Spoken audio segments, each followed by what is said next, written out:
Change is all around us. That's true. But what about our values as a way to lead through and choose change more effectively? That's our focus today on the Remarkable Leadership Podcast. Let's go.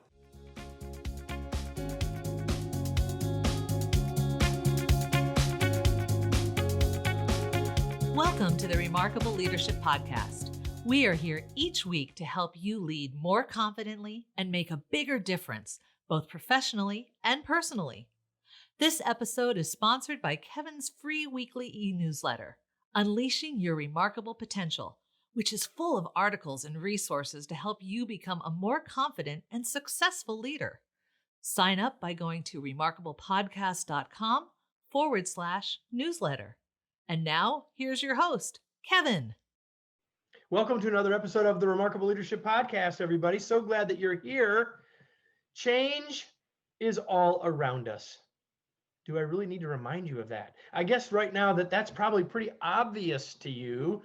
And if you are a leader and there's no change around you, you are either, I'm going to just say you're probably just naive or something. Anyway, change is our topic today, and I'm going to introduce you to our guest in just a second. But I don't think there's any more important or timely topic for us as leaders anytime than to learn more about change. And that's what we're going to do today with our guest. Her name is Stacy Henry. If you're watching, you can see her here. She is the owner and founder of Center Branch, a people-centered leadership business dedicated to helping both companies and individuals perform to their highest potential. She brings 25 years of experience. She started when she was 8 to Center Branch from a variety of global industries as an executive coach and HR business partner for C-suite leaders. In 2020, Stacy worked directly with the Chief Financial Officer, Chief Communications Officer, and the Head of Strategic Development at Collins Aerospace when it merged with Raytheon Technologies. Prior to founding Center Branch, she was the head HR partner for the central functions at Collins Aerospace, a Raytheon Technologies company. She is the author of a brand new book titled Get Rooted, Growing People and Companies Through Change. Stacy, welcome. I'm glad to have you from Park City, Utah today. Thank you so much. It's an honor to be on your show. I'm very much looking forward to our conversation. Well, there you go. So I'm so glad that you're here. I love the book. The book's been out as we speak a couple of months. By the time people are seeing this or watching this or listening to this, it'll be a little longer. It's still a new book and there's tremendous stuff in it. But before we get to the book, I want to know a little bit more about you. So tell us about your journey. Tell us about what led you to this?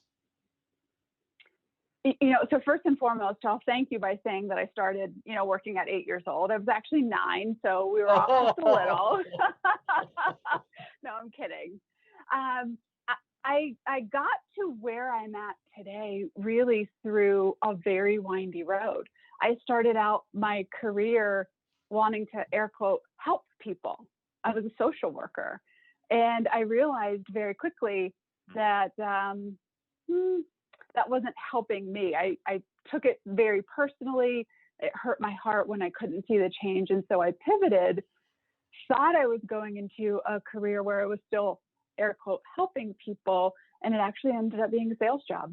I worked for almost 10 years for an organization doing weight loss sales that was couched as coaching and counseling. It was a little bit of both. So realized, okay, social work isn't great. I'm going to go into something else. Sales was phenomenal. I accidentally landed in HR because I had somebody leave my organization. I didn't have a trainer.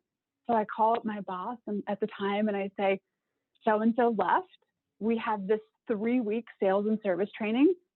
Who do you have? And she, at the time, she said, who is that person's successor? And I was like, oh, what? I'd never heard the word successor in my life. I had no idea what she was talking about. And she said, well, if you don't know what it is, guess what that means? It's you. Surprise. So I went into the classroom begrudgingly. It was not an option for me. And in that 3-week training, I realized, oh my gosh, I love this. And it literally changed the trajectory of what I had been doing. People thought I was bananas. I went from being a regional vice president to taking a trainer job. So I was like, what's going on? I realized I loved it. And so that kind of, over the course of the last 15 years, since then, that's really been my trajectory, from training to leadership development to executive coaching to HR. So I appreciate you sharing that. And I love asking people that question, because I think a lot of times, Stacy, listeners think, well, we've got these authors, we've got these people, like they've got it all figured out. Yeah. And like they had all these plans, and very rarely Yeah. is that the case. And I think that's one of the reasons I asked the question. Well, part of it's selfish, because I like to know. Mm-hmm. But sometimes I do know based on what people send me. Or if I've read the book, I sometimes have a clue. But I love that. And so for all of you who are listening or watching, there's power in hearing these stories, not just Stacy's, but all of these stories. If you're an ongoing subscriber and listener, because when you think people have it all figured out, maybe their path wasn't as straight. And pretty much all of our paths are crooked and windy with branches. And so I really appreciate you sharing that with us today, Stacy. And it relates actually to the first thing I wanted to ask you about, because the first chapter in the book, I love the book for lots of reasons. One of the reasons I love the book is that I think you would agree with me, having read most of it, that I always talk about change being a choice, and that we have a choice to make in that regard. And in the first chapter, you talk about the idea of we have to let go of the comfortable and the known if we're going to be willing to change. And so clearly you just told us that you've done that. You opened the book with another story where you weren't of the same age, but the point is that that this idea of us having to let go of something in order to be successful at change, I think, is super important. So can you say a little bit more about that? Absolutely. Sometimes we get to choose the change, and sometimes we don't. And this year, actually, we didn't choose any of the change that has happened to us. I think we wish we could have, but we didn't. What we do have the choice in is exactly what you're saying, which is, how are we responding? What are we doing? And how are we showing up through that? So we get the choice of our actions and reactions. And when we think about that, there are usually two paths that people will take. The first being, I didn't choose this. I'm going to hold on to what I knew because it was comfortable, because I liked it, because it was working for me. And they're like grasping onto that, and it's almost like drudging through mud. The other choice, which is often the more difficult choice, is to say, I didn't pick this. I didn't choose COVID. I didn't choose to go through this. Okay, what can I do, and how can I move through this as painlessly as possible? That's the harder choice, because that requires us to think differently, to look at our circumstances and say, where do I get to show up, and how do I get to show up, versus, oh, I just want to hold on. And it's almost like nails, like holding on to what was, and what was often will never be again. Well, there's a couple things going on. There's some stuff going on in this office that hopefully you can't really hear, but it's unavoidable at this moment. But so there's a couple things that you said, though, that I think are super important. One is, a lot of us want to hold on to something. It may not even be what we liked, but it was known, right? We're holding on to the known. It's comfortable. Not everything that's comfortable is awesome, right? Some things, like laying on my couch, is comfortable and awesome, but not everything is that way.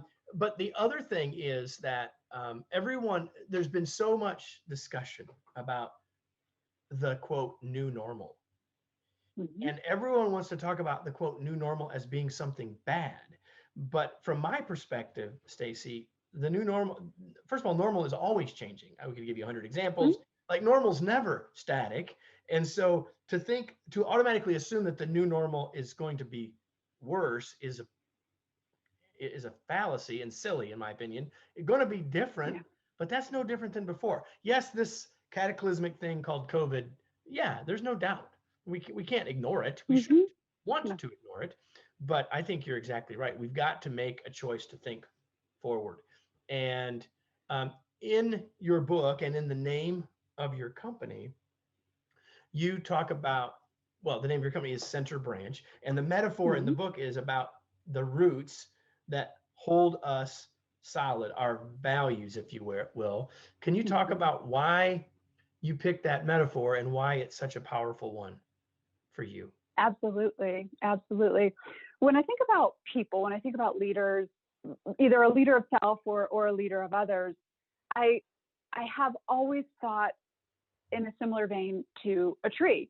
And so you have the center branch, right? And that's what's showing up. That's what people are seeing and experiencing. They all look different. And so you might have a palm tree that's tall and skinny, you might have a short and stumpy tree. Same thing are true of people. They all have that center that shows up. They just look different.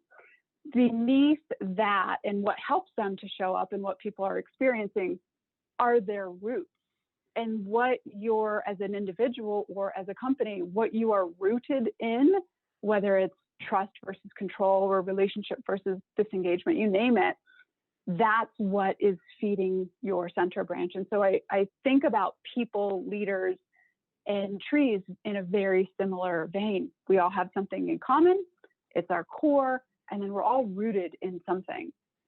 Sometimes it's working for us, and sometimes it's actually working against us. And you can see that too in trees. When a tree isn't rooted in the right thing, guess what? It's not growing as it could or should. Very true. By the way, here's a little factoid for you, which I confirmed once with a forestry friend of mine. And that is that you know Mm-hmm. that a healthy tree, generally speaking, has as much mass below the ground as Yeah. above, which is phenomenal when you stop and think about it. Next time you look at a Mm-hmm. forest, everybody, think about, okay, there's that much more that we can't see. And I think that Yep. part of the metaphor, I kept thinking about that as I was reading about how much is below the surface that maybe others can't see exactly, but Mm-hmm. reflected, right? You're nodding. You want to say any more about that?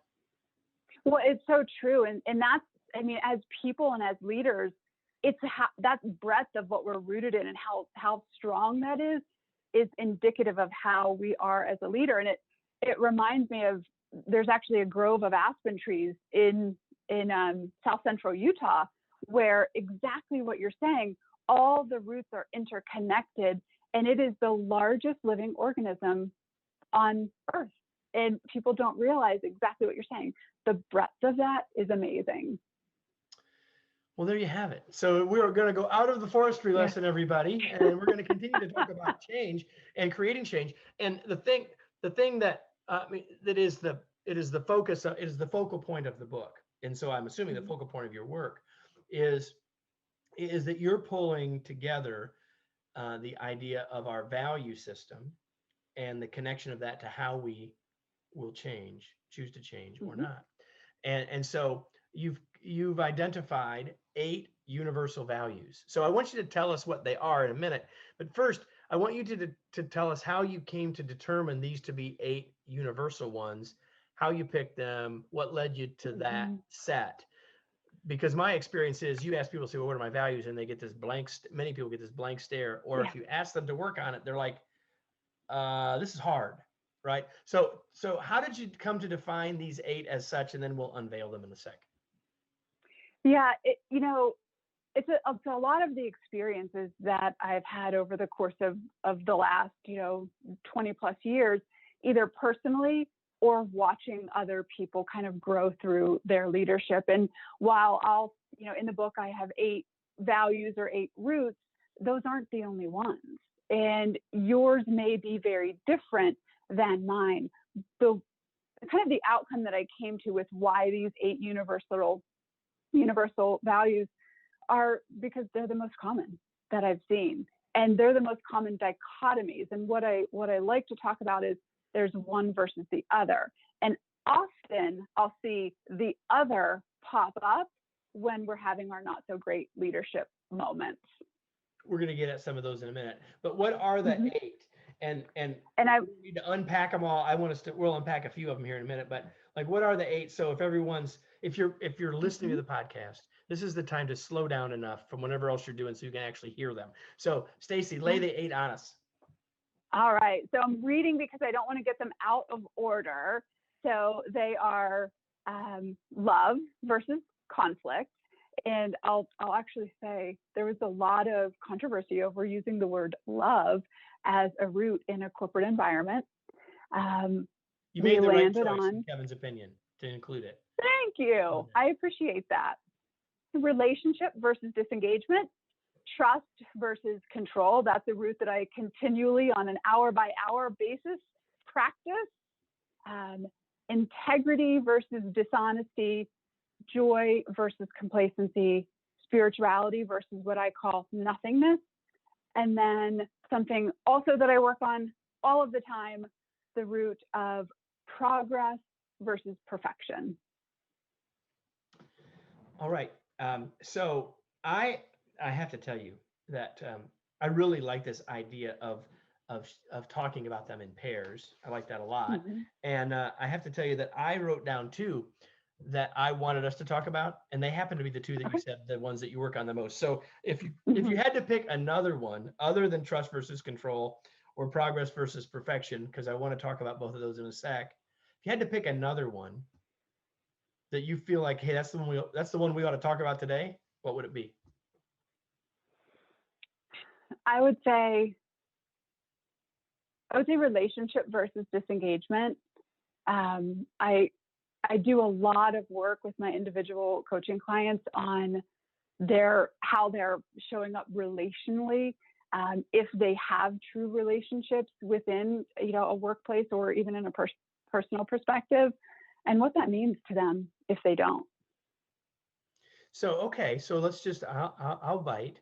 Mm-hmm. So we got a bunch of leaders listening or watching us, and what is your advice around as a leader and Mm-hmm. our relationships at work? We've had a number of guests on, and so we don't need to go deeply there. But since you picked it, let's talk about it for just a sec. What is your advice or counsel around the nature of our relationships as a leader at work? It's a great question. And I think the first thing that I would say is relationships at work, what I've found and what I've seen, are often superficial. And so they're very surface level. As a leader, I may know that, John on my team, his wife's name is, Betty. I may know that, Jane has a dog. But what I haven't done as a leader often is really move beyond that into sometimes what we call a vulnerability stage, where we're really learning about each of the people on the team, and we're able to connect with them in a different set of ways with each person. And so it's not a one size fits all. Hey, how's Betty? It's, how was whatever? And then somebody else that you're talking to, the conversation is very different. Yeah, I think that's exactly right. And I think it's interesting that you picked that. We're having this conversation at the end of the year. Of course, we don't know when people will hear or watch us, but we know that it won't be till the end of February. And my guess is that many people are still going to be working from home at the end of February and for some period of time into the future. And I love the dichotomy is not just relationship, but versus disengagement. Right. And so while everyone wants to talk about engagement, I love that you're actually talking about this as it relates to relationships, because if we're truly engaged in our work, leader or otherwise, there's a relationship component to that, guaranteed. And most people, when they're building their engagement programs, which that's a whole other conversation, that's not what they're thinking about. That's very little about what they're thinking about. Yeah, it's so true. And, disengagement shows up so differently in different people. You're not going to get on a Zoom call with your team next year or now and know, oh, Stacy seems a little bit disengaged.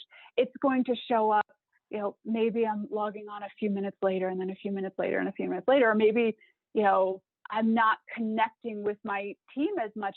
All of those things, when there's a lack of true relationship, really ultimately they impact the productivity that's happening on the team. For sure. Yeah, for sure. So there are two others that I wanted us to talk about briefly. Yes.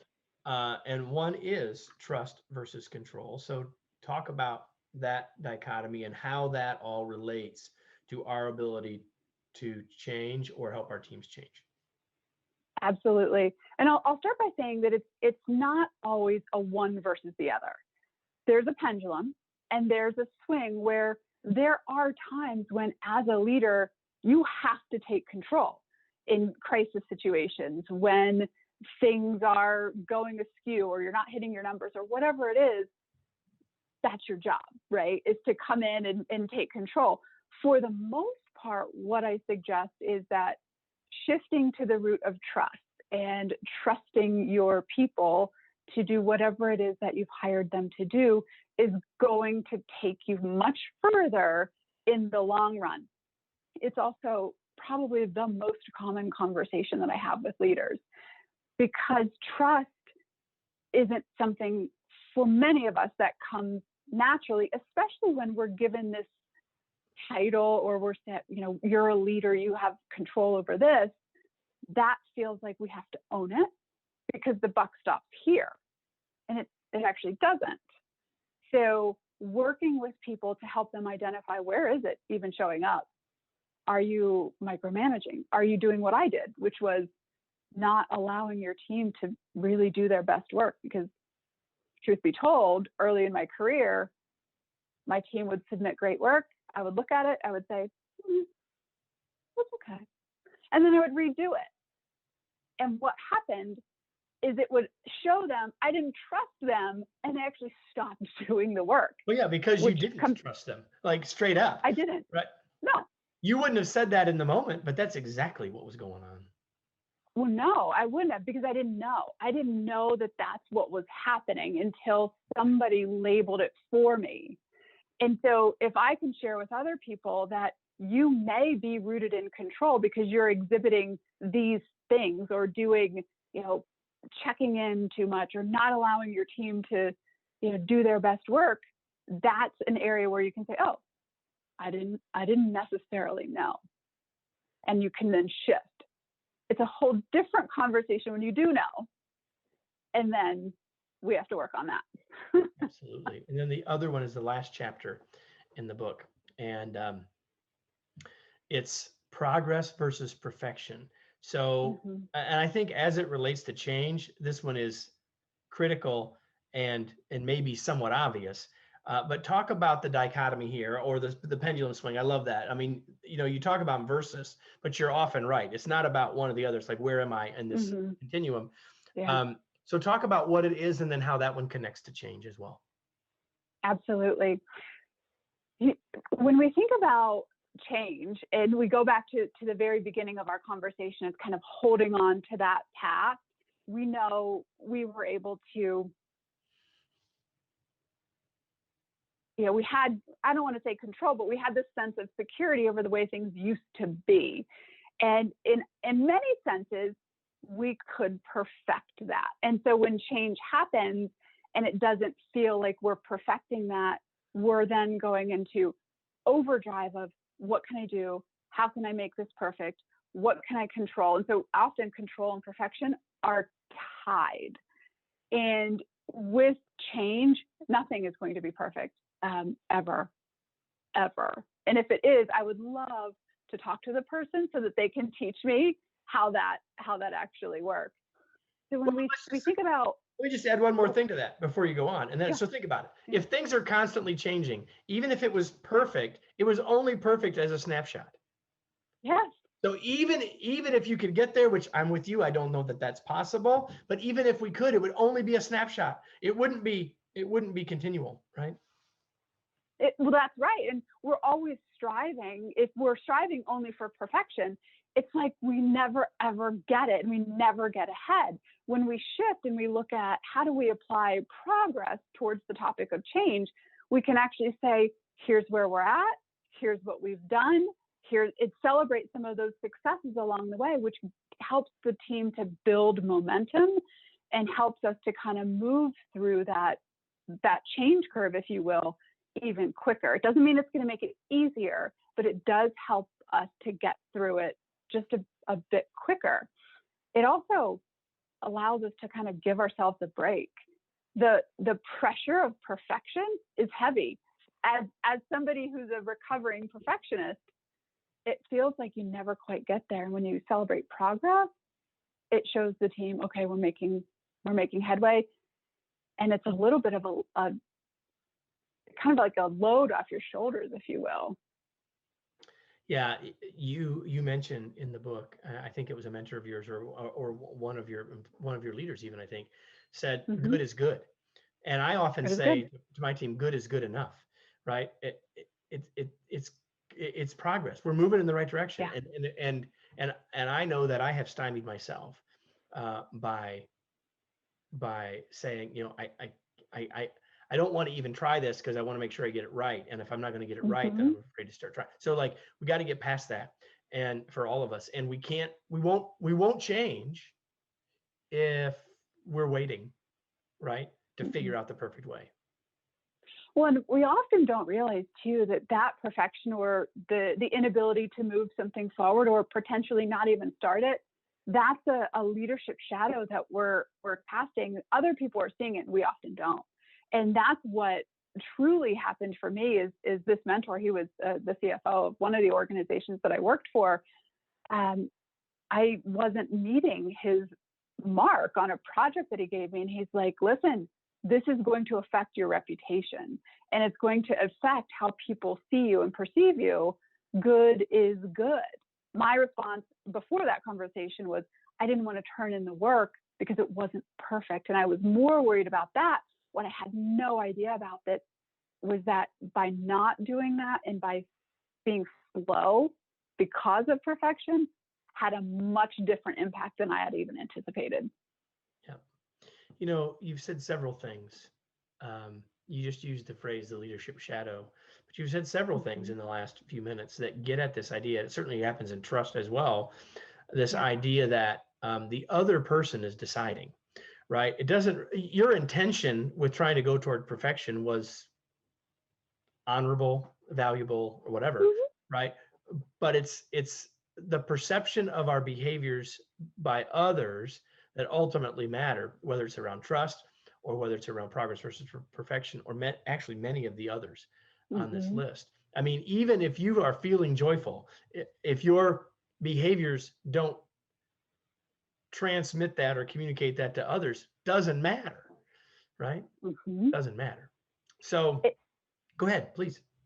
No, it doesn't matter. And it's really very interesting when we think about the choices that we have in change. And as you're talking, we often only are looking inside, like, what are my choices? How am I showing up? And then there's all of this around us, all of these other people who are making their own choices as well. And that's really the part that we have to kind of put our arms around holistically to say, okay, from a whole root system, what's going on here? Yeah, absolutely. So I'm asking you to project forward, right? It's 2021, and you've written a book in 2020 about change, and so it's early 2021. And my question to you is, what should we be thinking about change, even if we don't know what the changes are? Like, what's your advice to us in this year and in this time? I think my advice is, it's really to ask yourself, what are you rooted in? We know that change is going to continue. 2021, I've heard so many people saying, oh, we'll be in a new normal. We don't know what that looks like. What we do know inside is, what am I rooted in? And how can I either strengthen if it's positive, or prune back, if you will, if it's not? And what choice do I want to make as I'm faced with change? Perfect. I would start there.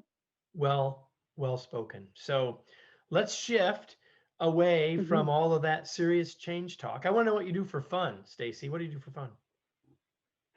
So I love hiking. Typically, because I'm in Utah right now, I would be hiking, but I'm usually here in the summertime. Now it is cold, so I'm looking longingly outside at the mountains, thinking, in a few months I'll be able to be there. So I love to hike. I love to travel and just experience new culture. The answer is snowshoes. Put on the snowshoes and go. Come on.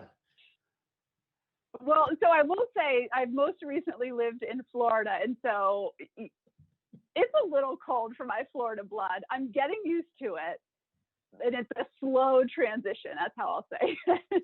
The reason I said that, everybody, is before we hit record, she said, I don't really do well south of 75 degrees. And so I really just did that to poke at her a little bit.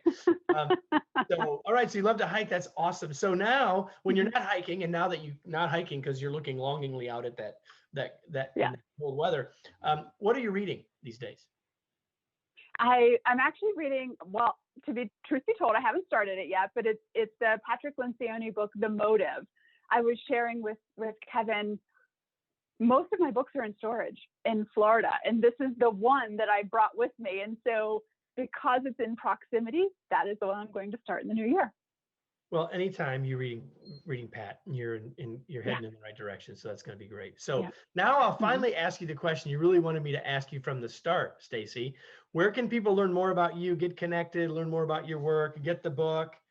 Tell them where you want them to go. So they can get the book on Amazon. Just type in Get Rooted. It should pop up.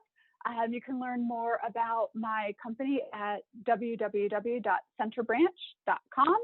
And you can find me on LinkedIn, Stacy Henry 01, and you'll get to learn a little bit about my background and my company. Perfect. Stacy, it's been a pleasure to have you. Now I have a question for all of you. We're not quite done, everybody, because now I have a question for all of you. So now what?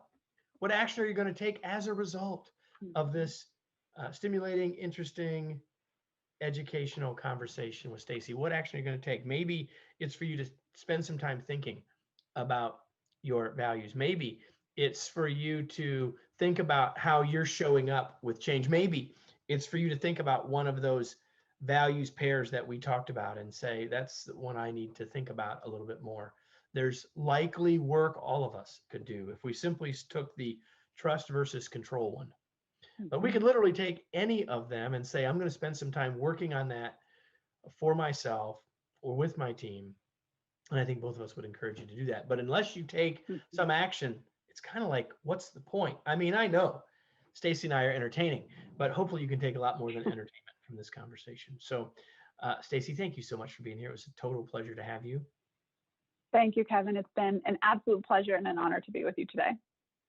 Before we go, everybody, this episode has been brought to you by our new book. It's out now, The Long Distance Teammate, Staying Engaged and Connected While Working Anywhere. You can go to longdistanceteammate.com to learn more, find out how you can get a copy, get some bonuses when you buy a copy, and simply remember the big idea that there's a big difference between working from home and being a successful remote teammate. And with that, we will close, and we will be back next week with another episode of the Remarkable Leadership Podcast.